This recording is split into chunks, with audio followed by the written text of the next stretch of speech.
Hola a todos y todas. Hoy vamos a hablar de antígenos y anticuerpos. Ya sería la segunda tutoría que les doy como tal. Bueno, la idea es que al final del video pues todos tengan clarísimo todo. Si tienen preguntas las pueden dejar como siempre en los comentarios. También pueden escribirme por WhatsApp y les respondo lo más rápido que pueda.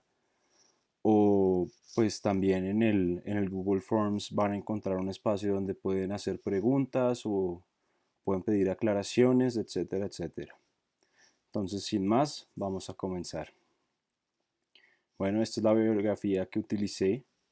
De estas, recomiendo mucho la novena edición de ABAS, Biología Celular y Molecular. Esta solo está en inglés, sin embargo, si quieren usar la versión anterior que está en español, no cambia mucho, honestamente. También la pueden usar y estar tranquilos. Bueno, para empezar, bueno, vamos a hacer una pequeña introducción. Vamos a revisar algunos términos generales para entender la tutoría y pues lo que viene más adelante. Luego vamos a hablar de la estructura de los anticuerpos, la síntesis de estos, la naturaleza de la unión antígeno-anticuerpo, cómo se da, qué tipo de enlaces tiene, etcétera, etcétera. Y la relación estructura-función. Bueno, para empezar, ¿qué es un anticuerpo? Entonces, son proteínas circulantes producidas por los vertebrados en respuesta a la presencia de antígenos y son los mediadores de la inmunidad humoral.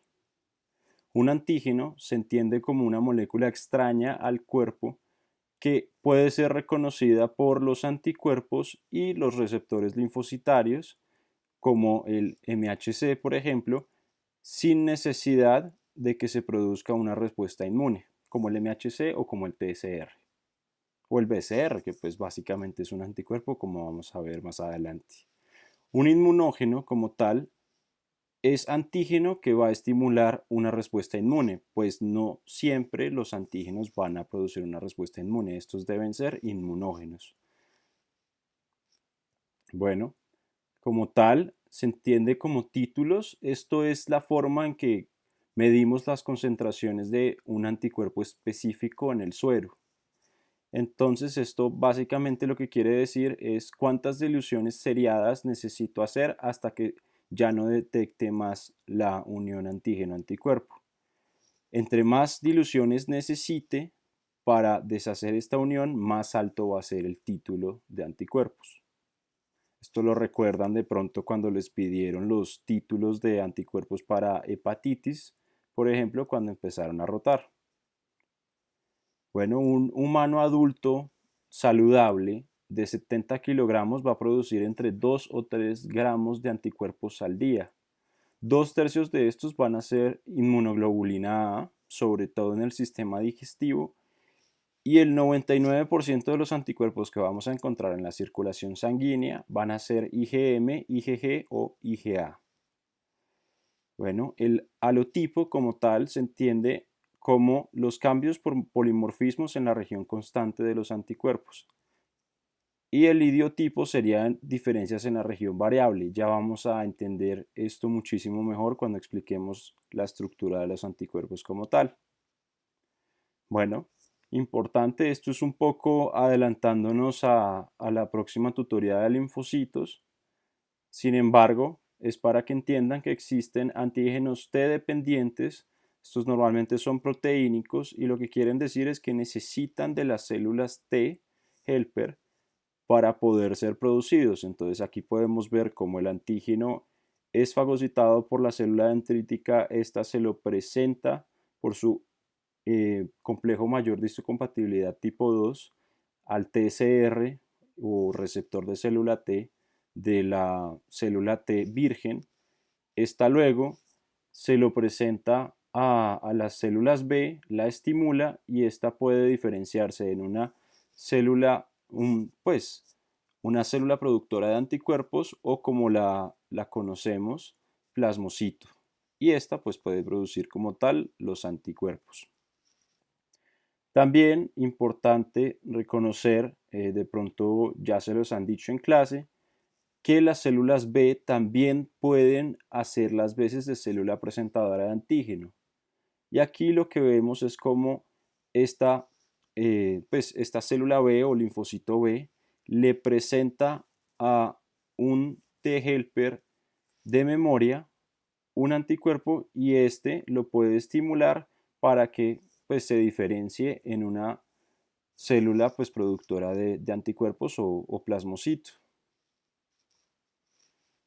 Bueno, ahora vemos los antígenos T independientes. Normalmente estos son anticuerpos que son muy repetitivos o seriados. Un ejemplo claro sería el lipopolisacárido de las células. Entonces, como voy a tener varias moléculas idénticas que se pueden unir a varios receptores de membrana en el linfocito B, y pues todos, como saben, van a tener que ser idénticos porque cada clon del linfocito B va a tener como su anticuerpo específico y solamente va a producir ese.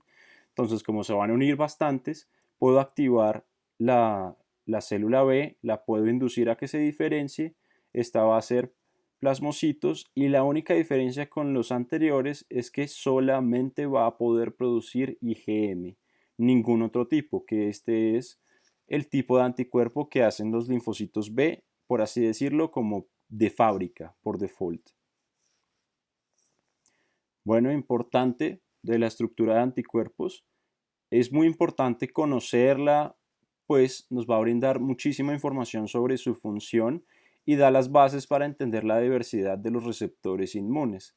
Entonces, con las explicaciones que les voy a dar el día de hoy, van a poder más adelante entender cómo hacemos para que cada uno de los TCRs de los linfocitos T, por ejemplo, sean específicos para solo un tipo de antígeno y que haya muchísimos clones con muchísimos tipos de especificidad, que es una de las cosas más importantes que nos da la inmunidad adaptativa, ¿no? Es una de sus características principales por definición. Importante también tener en cuenta que la estructura de los anticuerpos la conocemos hoy en día con el detalle que la conocemos gracias al mieloma múltiple. Esto es un tipo de cáncer de células B productoras de anticuerpos, disculpen, o pues células productoras de anticuerpos, y estos, como van a ser solo un clon de célula o de plasmocito, van a producir grandes cantidades de un solo anticuerpo o anticuerpos monoclonales, como quiere decir. Y otra cosa que es importante es saber que, bueno, las proteínas en suero se van a dividir, pues una vez el suero, o sea, tengo plasma, luego se coagula, se consumen todas las proteínas de la coagulación y me va a quedar suero. Por eso, pues se llama serología el estudio de los anticuerpos. Y una vez tengo el suero, voy a tener principalmente dos cosas. La principal proteína en plasma y pues en suero, que sería la albúmina, y voy a tener las globinas por el otro lado.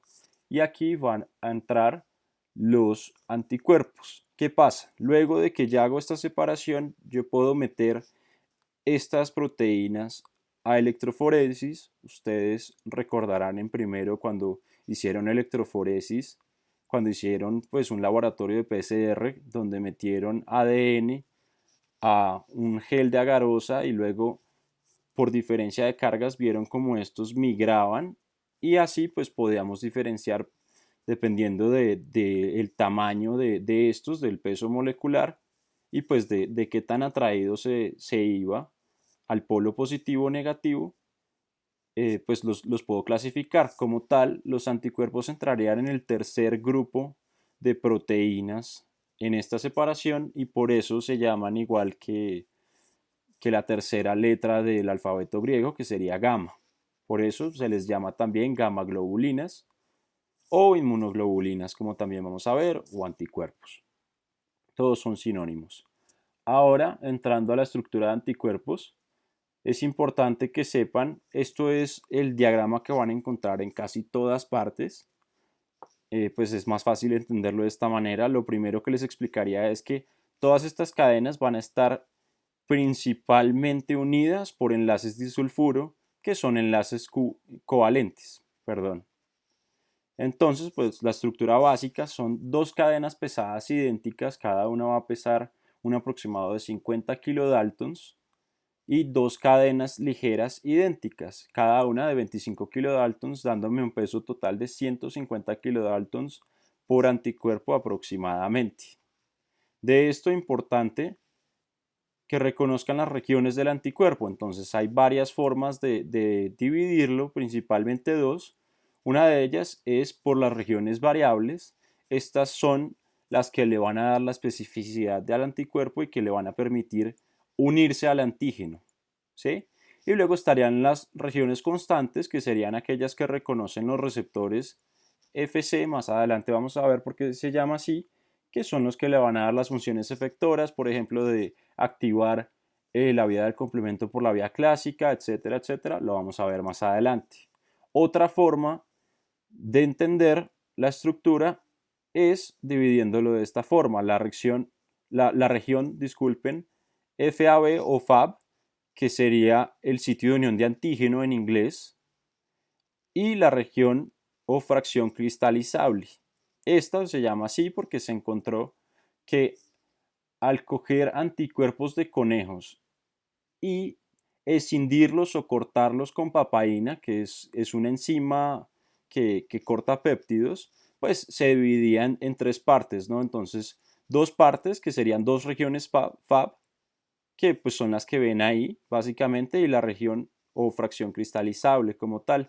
Y esta lo que hacía era que se cristalizaba, como que se pegaban todas juntas, por eso se llama así, y luego se encontró que pues la región FAB aún podía unirse a los antígenos, por eso pues tiene ese nombre, y pues la otra ya les expliqué por qué se llama fracción cristalizable.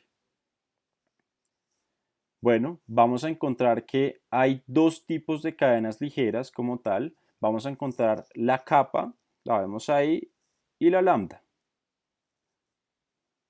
Importante, no se pueden mezclar dos tipos, es decir, no va a tener una capa y una lambda, siempre va a tener o dos lambdas o dos capas.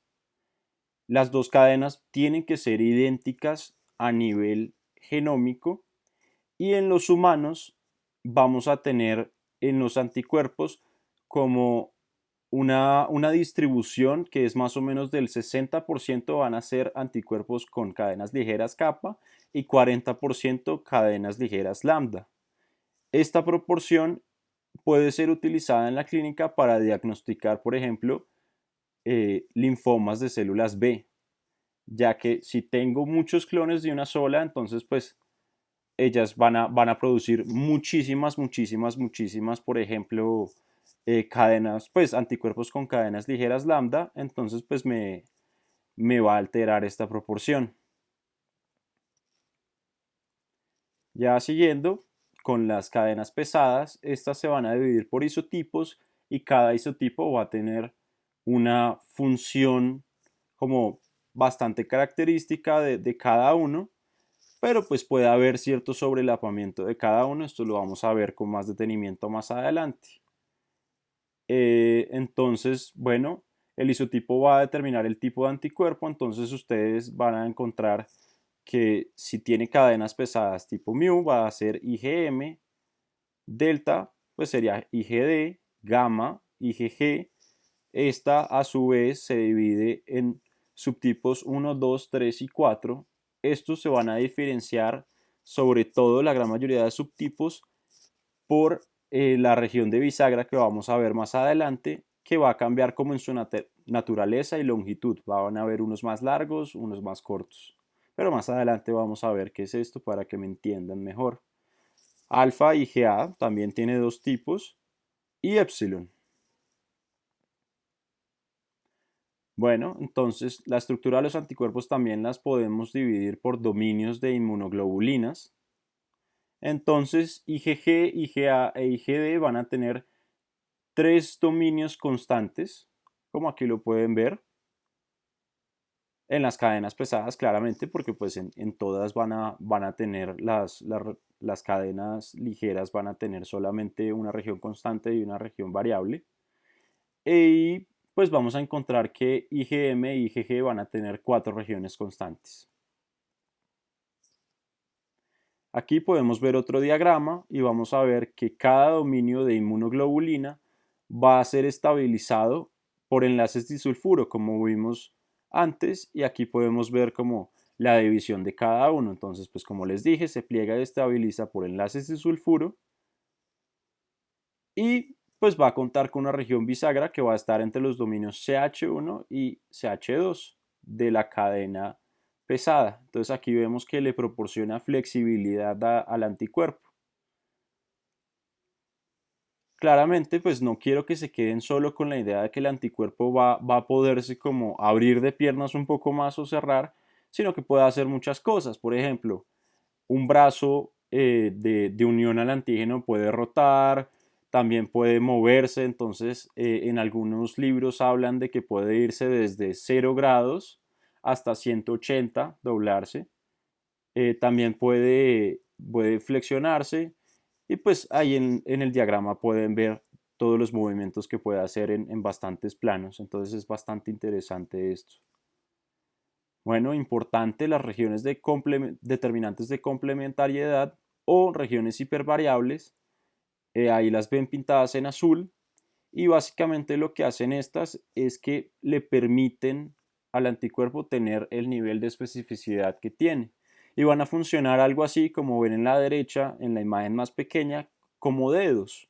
Entonces van a hacer que el sitio de unión sea bastante particular, entonces solamente una configuración pues de antígeno pues va a poder entrar ahí. Hagan de cuenta como si fuera una cerradura y una llave. Entonces pues las CDR serían como si fuese como los dientes que estarían dentro de la cerradura para que la llave entre. Aquí lo que quiero que vean es en el gráfico y van a ver que la CDR3 es la más variable de todas. Ya más adelante vamos a entender por qué se da esto. Entonces aquí volvemos a ver el anticuerpo con sus regiones constantes y variables. Y vamos a ver que las regiones determinantes de complementariedad también van a ser idénticas en las regiones, en las cadenas ligeras, disculpen, y en las cadenas pesadas. Entonces aquí vemos, en total van a haber 3 por cada cadena, entonces serían 6 para formar un sitio de unión antígeno y en total pues serían 12 en un anticuerpo. Y aquí podemos ver que va a unir a dos antígenos exactamente iguales. Importante también que entiendan que existe una forma de inmunoglobulina de membrana y otra secretada. Esto lo que va a hacer es que pues van a cambiar un poco en sus regiones constantes y una va a tener una región hidrofóbica transmembrana y pues una cola citoplasmática y la otra pues va a ser más corta y pues le va a ser más hidrófila, entonces va a permitir que pues se mueva en un medio líquido, por ejemplo, pues la circulación sanguínea. Aquí lo podemos ver en dos diferentes gráficas. Y pues siempre este cambio va a ser en su región C-terminal. Bueno, aquí importante también, los anticuerpos pueden estar configurados en monómeros, dímeros o pentámeros. Importante aquí la cadena de unión o cadena J, por inglés de joining chain. Y pues la vamos a encontrar en los pentámeros y van a unir pues cada cola de las cadenas pesadas. Y también vamos a encontrar el componente secretor. Este se da, pues es parte de un receptor que le permite salir a los anticuerpos IgA. Más adelante vamos a ver un gráfico que lo explica mejor. Entonces, monómeros vamos a encontrar que son la IgG, la IgD, IgE y la IgM de membrana y la IgA circulante, la que se encuentra solamente en el plasma, la que vamos a encontrar secretada en las secreciones mucoserosas va a ser pues dímeros de IgA y pentámeros solamente sería la IgM circulante en el plasma. Esta no la vamos a encontrar en tejidos periféricos, solamente en la sangre, debido a que pues es muy grande como para traslocarse a través del endotelio. Va a ser más complicado. Y aquí pueden ver un diagrama distinto de cómo se ve. Bueno, los anticuerpos monoclonales, ya les había explicado que pues es bastante importante para entender la configuración, pues la estructura de los anticuerpos que se hacían con el mieloma múltiple, etcétera, etcétera, etcétera. Sin embargo, se ha encontrado que estos tienen muchas aplicaciones prácticas tanto en investigación, diagnóstico y tratamiento. Sirven para la identificación de marcadores fenotípicos de tipos celulares, para inmunodiagnóstico, identificación de tumores, tratamiento y análisis funcional de la superficie celular y de sus moléculas secretadas. Entonces, pues como son bastante específicos, yo los puedo manipular, por así decirlo, para pues crear anticuerpos que vayan específicamente para un lugar que yo quiera que vayan. Entonces aquí les voy a mostrar el proceso de cómo se hace. Lo primero es inocular a un ratón, pues esto se hace normalmente en ratones, con un antígeno que yo conozca. Pues el antígeno que yo quiero, por así decirlo, darle como blanco a los anticuerpos que más adelante voy a hacer.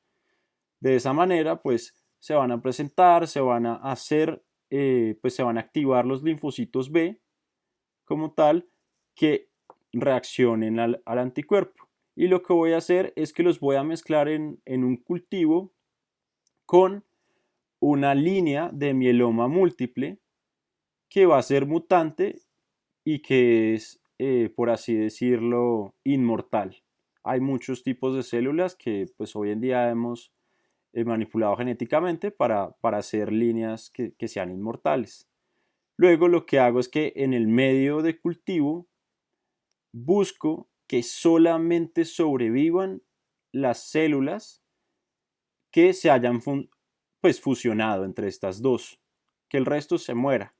Después de que ya tengo las células que se han fusionado, esto se llaman hibridiomas, lo que voy a hacer es escoger la célula o el hibridioma que mayor afinidad tiene por el antígeno que estoy buscando. De esa manera lo puedo tomar del cultivo y puedo hacer expansión clonal de este. Pues aquí está, más o menos. Y luego lo que hago es utilizar estos anticuerpos para hacer cualquiera de estas cosas. Y pues van a encontrar, pues tenemos muchos ejemplos, sobre todo en fármacos, pueden encontrar muchos, como cetuximab, por ejemplo, es un ejemplo, alirocumab, etcétera, etcétera. La nomenclatura, si quieren, se las explico más adelante, pero no creo que sea muy importante para entender. Bueno, importante para fármaco, de pronto más adelante se los explican, sin embargo, pues a grandes rasgos se los voy a decir ahora.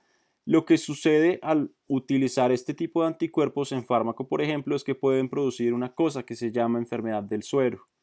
Esto pues una enfermedad que fue descrita principalmente pues hace muchísimos años cuando encontraron que al inocular a personas con anticuerpos para una toxina específica o por ejemplo para tratar las mordeduras de serpiente, encontraban que la persona hacía una reacción inflamatoria a estos anticuerpos. ¿Por qué? Pues cogen la región constante o la región FC, cristalizable, y otros anticuerpos pueden unirse a esas fracciones cristalizables e iniciar una respuesta inmune. Entonces, lo que hacen hoy en día para tratar de evitar esto es hacer este mismo proceso exactamente y luego por ingeniería genética intentar separar la parte del genoma que codificaría para la parte variable o la fracción pues que se une al antígeno, la fracción FAB y la la fracción constante, disculpen, lo que hacen es como meterle el gen de la fracción constante de un ser humano. Entonces esto sería un anticuerpo monoclonal humanizado. Bueno, para la síntesis de anticuerpos, entonces vamos a encontrar que así están organizados los genes de inmunoglobulinas. Esto normalmente no lo vemos en esta tutoría, o por lo menos yo no lo vi en esta tutoría, pero ya que me parece que es un poco menos densa que la de linfocitos, podemos ir adelantando esto y pues de una vez van a entender cómo es que los anticuerpos son tan específicos, por qué y por qué son tan diversos, porque hay tantas especificidades para tantos antígenos como tal. Entonces, bueno, aquí vamos a encontrar eh, las, los segmentos líder que básicamente van a funcionar como primers. No sé si recuerden de su genética y desarrollo cómo funcionaban los primers, que eran los que permitían que se pegara una enzima como la ADN polimerasa, que pues van a permitir que esto pues se codifique, se convierta en ARN y luego pues pueda hacer las proteínas y también pues sirve como señal para saber dónde debe cortar el ADN si así debe hacerlo. Entonces aquí vamos a encontrar que las cadenas pesadas se encuentran en el cromosoma 14 y van a tener pues unas regiones variables de diversidad, de unión y las constantes. Aquí vemos pues el ejemplo de la constante mu. Las cadenas ligeras, por otro lado, solamente van a tener regiones variables en sus genes y regiones de unión. Y pues las constantes que siempre vamos a encontrar.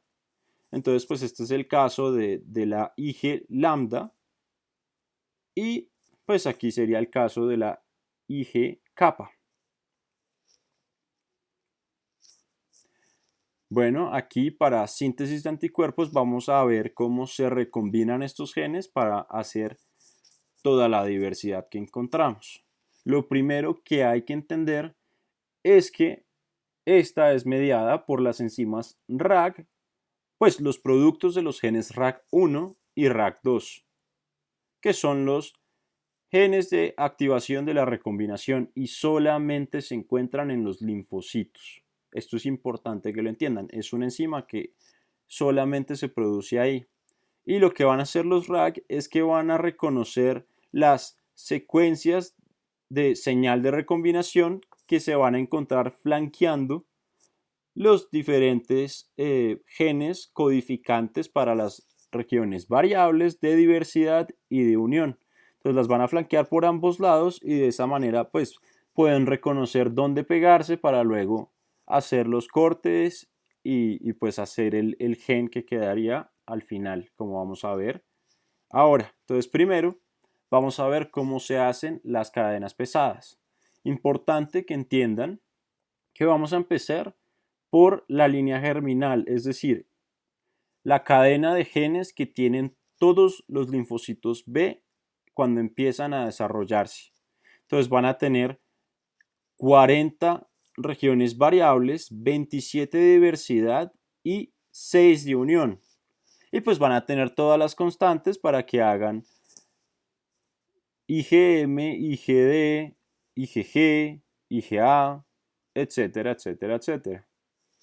Entonces lo primero que voy a hacer es unir una región de diversidad con una de unión. Esto es lo primero. Luego, lo que voy a hacer es unir una variable. Esto es importante el orden. Entonces, primero unimos G con D para luego poder unir el conjunto de D y G con B. Luego, voy a escoger esto solamente para que sea transcrito a ARN. Y aquí está mi transcrito de ARN. Importante, aquí entendemos el por qué la región CDR es muchísimo más variable que el resto y es porque la región CDR1 y la 2 solamente se hacen a partir de un segmento de gen variable. En cambio, la CDR3 se va a hacer con pues el gen de unión, el de diversidad y una parte del variable. Por eso es que es muchísimo más variable que el resto. Ahora, la recombinación de genes de cadena ligera es muy parecida. La única diferencia es que solamente se unen los genes variables con los de unión. Después, lo que voy a hacer es el transcrito, me queda el ARN mensajero y luego lo traduzco y me queda la proteína y pasa exactamente lo mismo. Como ven aquí, el CDR3 va a quedar como en justo en donde se une lo que sería pues el transcrito de G con B y pues la región constante. Importante saber que siempre van a empezar por una de las regiones constantes. Entonces digamos, aquí, por ejemplo, disculpen y me devuelvo. Aquí, por ejemplo, pues empezaría ya sea con IgM o IgD, que son los de default, sobre todo IgM. Ya vamos a ver por qué puede escoger entre cualquiera de estos dos y no el resto cuando veamos cambio de isotipo. Bueno, esto es un poco para mostrarles de otra manera un poco más gráfica cómo es. Entonces, para empezar la síntesis de anticuerpo tiene que formarse el complejo de RAG 1 y 2 y también van a tener unas proteínas de alta motilidad que serían las HMG por sus siglas en inglés. Lo que van a hacer estas es que van a doblar el ADN de esta forma para que luego se pueda cortar y va a quedar como un gancho aquí que se va a formar, pues se va a hacer luego en un círculo que pues va a ser degradado y estas dos partes se van a unir y va a quedar así para codificarlo luego, el gen. Entonces, importante que sepan que la recombinación no siempre es exitosa, porque pueden haber codones de parada prematuros o puede hacerse un corrimiento del marco de lectura y pues se forma un desorden horrible que no codifica para nada que sea útil. Entonces, importante saber que va a haber dos intentos de recombinación para las cadenas pesadas, uno por cada cromosoma, dos intentos para recombinar la cadena ligera. Si fallan estos dos intentos, luego voy a pasar, de cadenas kappa a cadenas lambda. ¿Sí? Listo.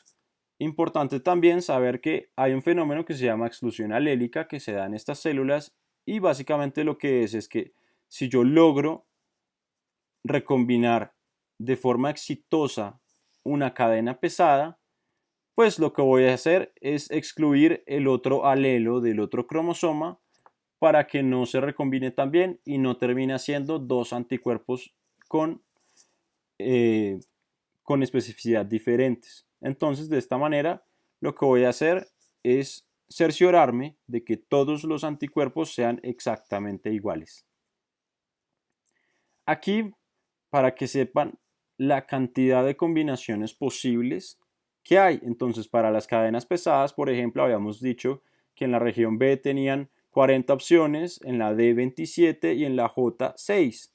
Si multiplicamos estas, me van a dar 6.480 opciones de cadena pesada. Van a tener los anticuerpos. Luego, si se une con la cadena ligera kappa, esta va a tener 40 de variables y 5 de unión y esto me va a dar 200. Si yo multiplico esto, me va a dar más o menos 1.300.000 opciones de especificidades para anticuerpos. Luego, si no se da por aquí, sino que se da por las cadenas ligeras lambda, estas pues van a tener 35 y pues al multiplicarlas me da 150 y me va a dar un número cercano a 1.970.000 más o menos. Entonces tendrían que pues sumar estas dos, lo cual me daría un poco más de 2 millones de opciones, que pues ya de por sí son bastantes. Claramente no son suficientes y por eso es que voy a buscar variabilidad adicional de los genes de inmunoglobulina. Una de las opciones para lograr esto es gracias a los errores de recombinación. ¿Por qué? Por ejemplo, si hago un cambio, ya sea por deleciones o adiciones, puedo correr el marco de lectura. Entonces aquí podemos ver los codones en tríos, como ustedes lo recuerdan.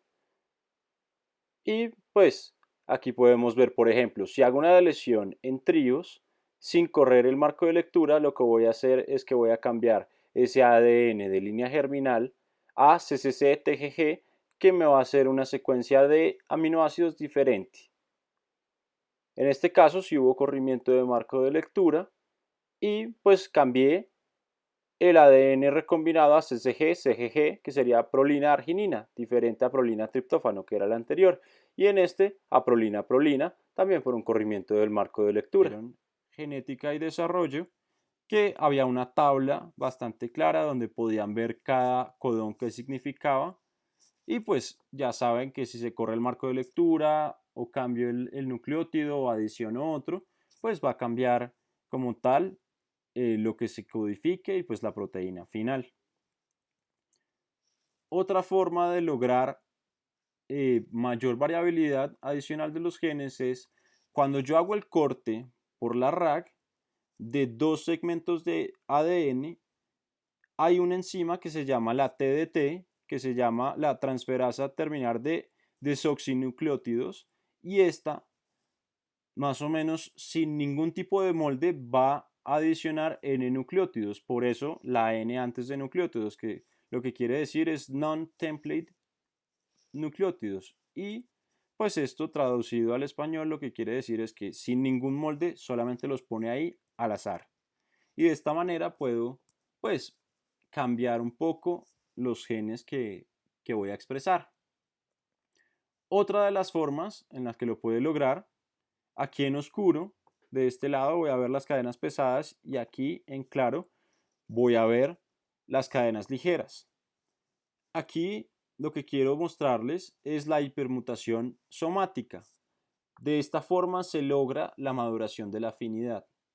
Entonces, aquí en esta gráfica lo que quiero mostrar es en este lado las respuestas inmunes. Entonces, digamos, esta sería la respuesta primaria en el día 7, la respuesta primaria en el día 14, la respuesta secundaria y la respuesta terciaria. Entiéndase esto como la primera vez que se encontró con el antígeno, día 7, día 14, la segunda vez que se encontró con el antígeno y la tercera vez. Esto en parte explica el por qué la respuesta inmune puede llegar a ser más fuerte por el sistema inmune adaptativo y eliminar este patógeno de forma más rápida y pues más fácil. Aquí podemos ver las regiones como tal de complementariedad, determinantes de complementariedad de cada una de las cadenas.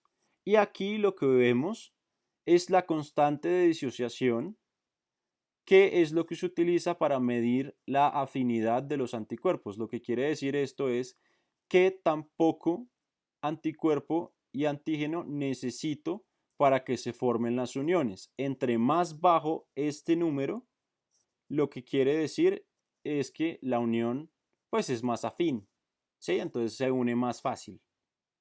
Entonces aquí podemos ver los primeros 7 días se dieron dos mutaciones en estas dos partes.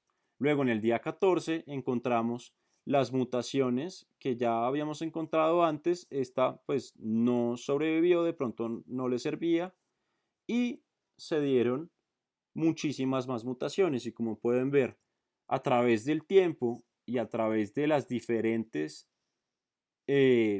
pues los diferentes desafíos con el antígeno van a encontrar que va a haber más mutaciones y cada vez va bajando la constante de disociación, entonces va mejorando la afinidad por ese antígeno por parte del anticuerpo. Bueno, importante saber que este proceso debe ser altamente regulado porque si no, lo que voy a hacer es que se exprese cualquier cantidad de genes que no deberían ser expresados y pues se forma un desorden en las células, los linfocitos B en este caso. Los linfocitos T también hacen algo muy parecido con los receptores de linfocitos T. Entonces, hay dos formas de regular esto. Una de ellas es regular la expresión de la maquinaria, es decir, regular RAG, para que se exprese en momentos específicos del desarrollo del linfocito, o alterar la estructura de la cromatina y así permitirle o no permitirle el acceso a los genes a RAG o el acceso a los genes para que sean transcritos y después traducidos y que formen las proteínas. Y pues lo que ya vimos de la exclusión alélica, que es otra forma de síntesis, de regulación de la recombinación, disculpen. Bueno, aquí un poco ver cómo se da esta expresión de inmunoglobulinas durante el desarrollo del linfocito B. Esto lo vamos a repetir cuando veamos la tutoría de linfocitos. Entonces aquí lo que vamos a ver es que, pues, desde que es una célula hematopoyética madre, pues va a proliferar bastante, luego se va a convertir en pro-B. Estas dos van a seguir teniendo el ADN de línea germinal, es decir, que no han hecho la recombinación. Luego, como pueden ver, al final de su etapa como prolinfocito B, va a empezar a expresar RAG y TDT. Y de esta forma, lo que me quiere decir es que va a empezar a hacer la recombinación BDJ. ¿Sí? Entonces voy a empezar por las cadenas pesadas. Es lo primero que hago. Luego termino de hacer las cadenas pesadas y voy a formar, como pueden ver aquí, un receptor. Este receptor va a tener las cadenas pesadas ya listas, como van a terminar siendo por el resto del ciclo de vida de este linfocito B, y va a tener unas cadenas ligeras subrogadas. Van a ser, hagan de cuenta, como unos reemplazos mientras él sintetiza sus propias cadenas ligeras. Luego va a proliferar un poco más desde su paso de prelinfocito B a linfocito B inmaduro, y este también puede volver a expresar RAG. ¿Por qué se da esto? Más adelante, cuando veamos linfocitos, van a ver que para asegurar la tolerancia, lo que voy a hacer es presentar antígenos propios a los linfocitos, y estos pues hacen selección negativa, y pues lo que significa esto es que hacen apoptosis, sobre todo los linfocitos T en el timo, pues aquellos que reconozcan los antígenos propios. ¿Qué pasa con los linfocitos B? Ellos, como expresan RAG en esta etapa de su desarrollo, son capaces de cambiar este receptor o pues la especificidad de su BCR, que pues más adelante sería la misma especificidad que la de sus anticuerpos, y pues lo puede cambiar. Entonces pues va a hacer también sus cadenas ligeras ya en este momento. Entonces pues haría la recombinación de las cadenas ligeras para luego ya, cuando tenga todo listo, volverse en un linfocito B maduro. Aquí pues lo podemos ver un poco más claro, un poco lo mismo, los estadios distintos y el patrón de producción de inmunoglobulinas. Entonces, cuando es una célula hematopoyética, no va a producir ninguna, luego solamente produce la cadena pesada, y esto se va a llamar el receptor de prelinfocito B importante.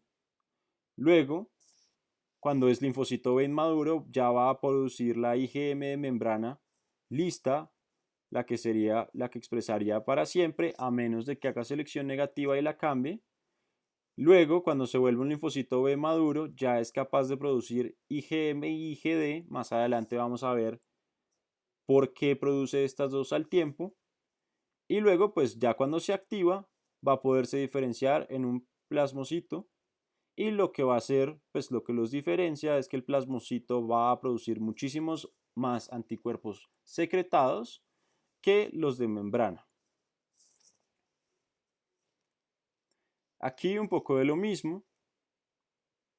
Entonces vamos a ver lo que pasa dentro de la médula ósea y lo que pasa en los tejidos linfoides secundarios, es decir, los ganglios linfáticos, por ejemplo.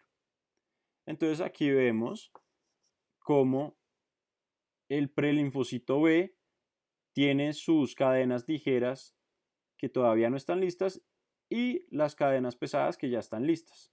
Aquí por eso dicen las cadenas subrogadas. Luego pasa a ser los inmaduros, que ya las tienen listas, y luego en los tejidos linfoides secundarios maduran y pueden producir IgD e IgM.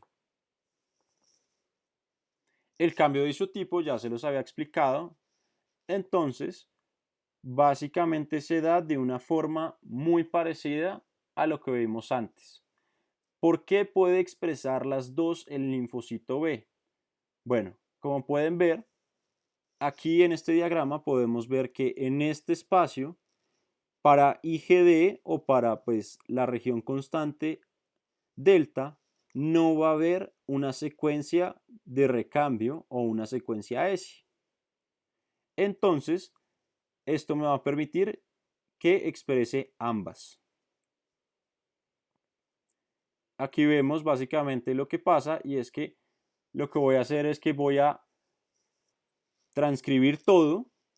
Aquí tengo mi ARN mensajero primario y luego voy a hacer el splicing y al hacer el splicing voy a escoger si voy a hacer delta o mu, es decir, IgM o IgD. Así, a grandes rasgos, es que se hace. Esto sería para la forma normal. El cambio de isotipo ya como tal se haría en los centros germinales.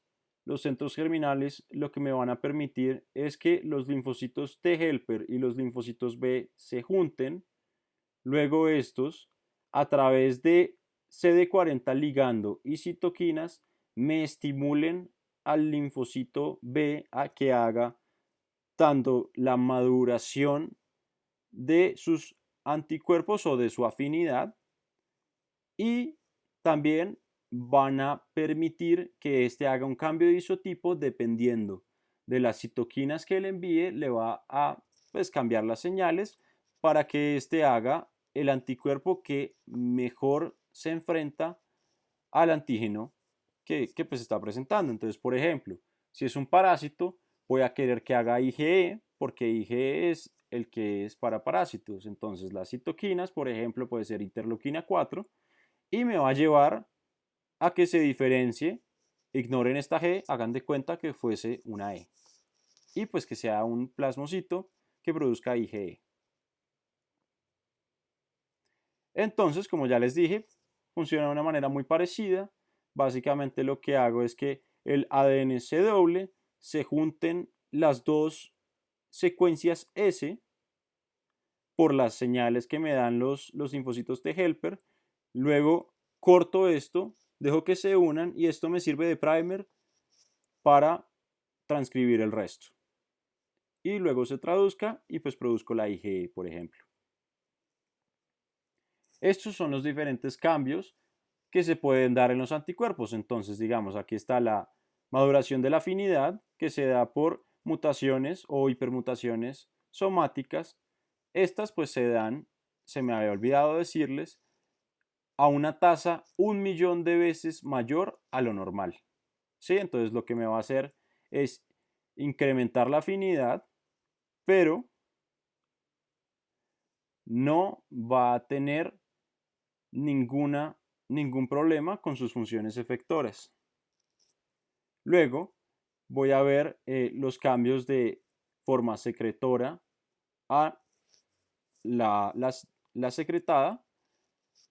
La función de reconocimiento de antígeno no va a cambiar, pero pues va a tener un cambio en la función efectora, ya que pues al estar despegado de la membrana, en vez de activar los linfocitos B, va a poder hacer otras cosas que vamos a ver cómo es.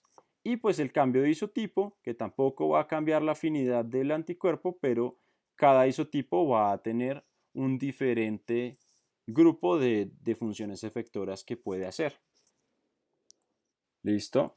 Ahora vamos a ver la naturaleza de la unión antígeno-anticuerpo.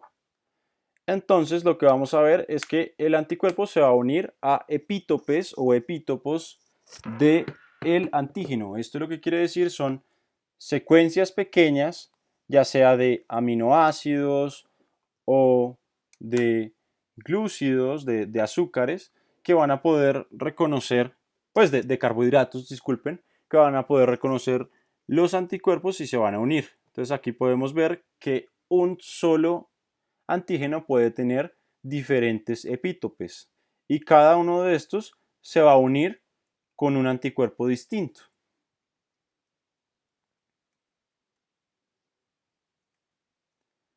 Ahora bien, vamos a encontrar que hay diferentes naturalezas de epítopes.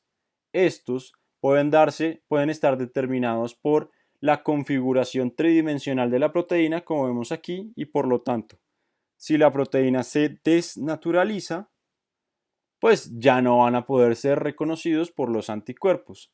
También hay determinantes lineares, que lo que quiere decir es que son secuencias, por ejemplo, de aminoácidos que son adyacentes, es toda una cadena de péptido que va a ser reconocida y por lo tanto si se desnaturaliza no cambia y pues si es un determinante que es inaccesible por la configuración de la proteína, si se desnaturaliza pues sí va a poder ser reconocido por el anticuerpo. También existe un término que serían los determinantes neoantigénicos, que básicamente son aquellos que se dan cuando haga algún cambio que no sea conformacional en una proteína, por ejemplo, al cortarla. Entonces lo que hago es crear un nuevo sitio de unión para un anticuerpo que antes no existía. Ok, bueno, aquí sería la naturaleza de la unión. Entonces, importante que se hace de forma no covalente a través de las fuerzas que pueden ver aquí. Aquí está la lista, entonces pues encontramos los enlaces de hidrógeno, las interacciones electrostáticas o iónicos, enlaces iónicos, interacciones hidrofóbicas, fuerzas de Van der Waals, para que recuerden un poco, son las mismas que les explicaron, explicándoles por qué las lagartijas, por ejemplo, pueden trepar, y enlaces iónicos que ya vimos, entonces puentes de hidrógeno, interacciones electrostáticas, fuerzas de Van der Waals e interacciones hidrofóbicas. Esto es importante que lo recuerden. Y saber que los aminoácidos de regiones complementarias van a interactuar con los aminoácidos de los epítopes y van a ser complementarios para poder hacer todo esto. Importante que sepan también que no es necesario que el antígeno se una a todas las regiones de complementariedad. Se puede unir a solo una, solo dos, y pues esto lo que va a hacer es que la unión sea un poco menos fuerte, es decir, que sea menos afín, pero no quiere decir que no se pueda unir. Lo más importante de todo es que la unión es reversible. Ok, aquí vamos a ver la fuerza de la unión, lo que les explicaba, la afinidad, entonces esto lo que quiere decir es la fuerza de cada unión individualmente, o sea, de cada epítope con su anticuerpo. La valencia va a ser la cantidad de uniones que voy a encontrar en un antígeno y la avidez va a ser la fuerza de unión general, es decir, es como si sumáramos la afinidad con la cantidad de las uniones, es decir, la valencia. Y pues aquí en el gráfico lo podemos ver, entonces una interacción monovalente va a ser aquella en que solamente se va a unir una de las regiones de unión a anticuerpos y la avidez va a ser baja porque pues no se están uniendo muchos. Aquellas que son bivalentes entonces se están uniendo las dos cabezas del anticuerpo y va a tener una avidez alta. Y si encontramos, por ejemplo, una IgM que está unida por enlaces covalentes por sus proteínas de unión, entonces pues como es un pentámero va a tener hasta 10 sitios para unirse al antígeno y por lo tanto va a ser polivalente y la avidez va a ser muchísimo más alta. Ahora, la relación estructura-función. ¿Qué hacen los anticuerpos por sí solos? Pueden neutralizar toxinas porque no las dejan entrar a sus células blanco, no dejan que hagan lo que quieren hacer básicamente porque las bloquean. Bloquean la unión de virus a sus respectivos receptores celulares, entonces pues no los dejan entrar a las células, básicamente. Y también bloquean la adherencia de las bacterias a las mucosas. Por eso es que producimos tanta IgA, por ejemplo, en el tracto gastrointestinal. Como tal, los anticuerpos también pueden verse como un puente entre otros componentes del sistema inmune. Entonces, lo primero sería el aclaramiento de inmunocomplejos. Entonces, para que se dé esto, tendría que formarse un complejo antígeno-anticuerpo que se pegue una proteína del complemento y los eritrocitos van a tener un receptor para complemento que les va a permitir unirse a este complejo antígeno-anticuerpo y poderlo llevar ya sea al hígado o al vaso para que sea fagocitado y destruido por los macrófagos de estos tejidos. ¿Por qué? Porque si lo dejamos, digamos, en la vasculatura, me puede producir una reacción inflamatoria y me va a dar una vasculitis. Más adelante, cuando veamos hipersensibilidad, vamos a ver que esta es un tipo de hipersensibilidad.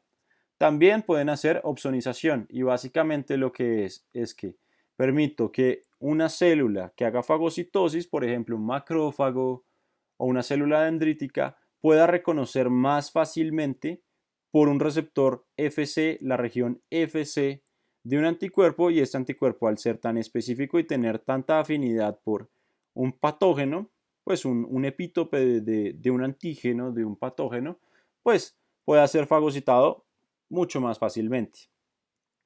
También la citotoxicidad dependiente de anticuerpos. Entonces, pues es básicamente lo mismo, y esta puede ser hecha por cualquier célula del sistema inmune que tenga un receptor Fc y que pueda liberar moléculas citotóxicas. Entonces, pues hay muchísimas células, por ejemplo, las células NK son capaces de hacer esto, o los neutrófilos. También la generación del complejo de ataque a membrana, básicamente esto lo hace por la vía clásica del complemento.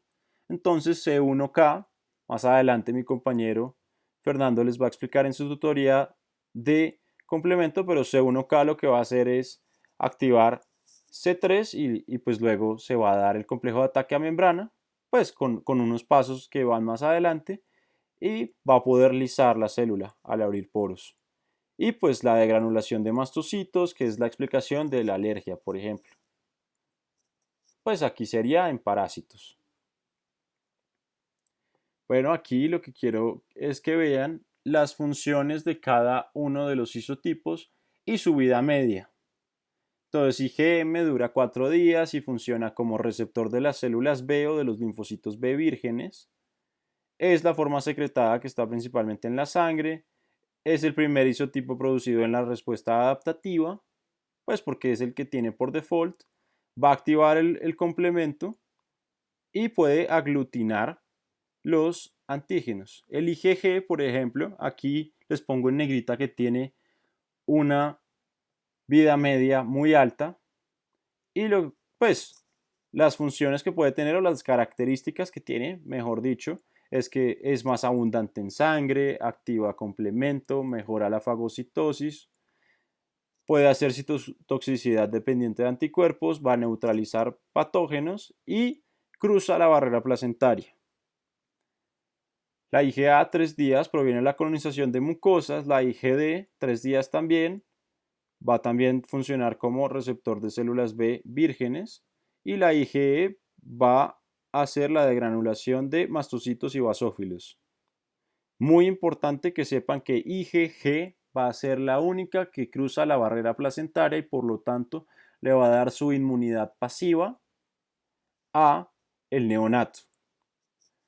La inmunidad pasiva, entiéndase como transferir anticuerpos de una persona a otra sin presentarle el antígeno, es decir, sin que esta persona se enfrente al antígeno alguna vez, y la inmunidad activa, entiéndase como yo me enfrento con el antígeno, con el patógeno, y por mí mismo voy a hacer los anticuerpos. Entonces, pues este sería el principio de las vacunas, que pues van a ser inmunidad activa. En cambio, inmunidad pasiva puede ser, por ejemplo, ya les había dicho un poco en anticuerpos monoclonales, pero un ejemplo claro podría ser para el tratamiento de accidentes ofídicos, de las muertes, de las mordeduras, disculpen, por serpientes. Voy a darle anticuerpos contra las toxinas que tienen las serpientes a la persona para que pueda neutralizar estas toxinas. Aquí, para que entiendan el por qué la IgG puede cruzar barrera placentaria, y es gracias al receptor FC neonatal, y también para que entiendan el por qué tiene una muy alta semivida o vida media. Y es básicamente porque el receptor FC neonatal es capaz de meterla a las células, tenerlas en un endosoma con un pH que sea menor a 7. De esta manera no se une a los lisosomas, no activa las lisosimas, no degrada las proteínas y puede luego reciclar este endosoma y liberarlas nuevamente a circulación sanguínea, o en el caso de la barrera placentaria es capaz de meterlas por las células de la barrera placentaria, los trofoblastos en este caso, y pues las puede sacar del otro lado para que entren en la circulación fetal. O también pueden ayudarlas a pasar desde el intestino del neonato, pues sí, del neonato en este caso, porque pues si entran al tracto gastrointestinal es porque están entrando a través de la leche, que también pasan por ahí, y las ayuda a pasar a circulación sanguínea.